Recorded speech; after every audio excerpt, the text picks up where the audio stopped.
শিলি এখনো লাগেনি, শিলির কথা আমি জানি না, কিন্তু আমি রক্তাক্ত অবস্থা, মাথা ব্যান্ডেজ দেখেছি। This news is brought to you by Himalayan International Residential School, Siliguri, West Bengal. আর মাঝে একদম মাঝ বরাবর কাটা, ওনারে রাস্তা থেকে কে বা কারা আনছে সেটা আমরা জানি না। আপনারা মানে কোন জায়গাতে এসে পাইলেন আমরা ওনারে? হসপিটালে এসে পাই।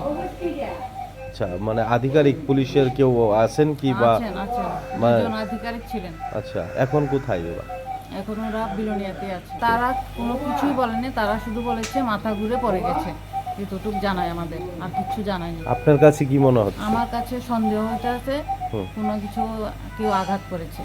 আমি বিলোনিয়া কোর্টে চাকরি করি। আচ্ছা। বেলা 2:30 নাগাদ হুম কোর্টে যায়। হুম যাওয়ার পর কোনো আমার কথা কেউ কল করেনি যে হুম। আমার হাজব্যান্ড অসুস্থ বা কোনো প্রকার কোনো কিছু জানায়নি। হুম। হঠাৎ করে আমি শুনতে পাই আমার ছেলের কাছে যে আমার হাজব্যান্ড মাথা ঘুরিয়ে পড়ে গেছে, এমন ঘটনা হয়েছে। হসপিটালে যাই, এই কোনো জ্ঞান ফেরেনি, মুখে দিয়ে ফেনা বের হয়েছে, হুম।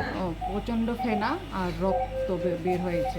মানে কি মনে হয় আপনাদের কাছে? আমাদের মনে হয় এটা তদন্ত করা উচিত। যে কেউ কি ওনাকে মানে এরকম মারধর করতে পারে কি বা ইচ্ছাকৃতভাবে কেউ? করতে পারে, মানে আমার মনে হয় এটা তদন্ত করে দেখা উচিত।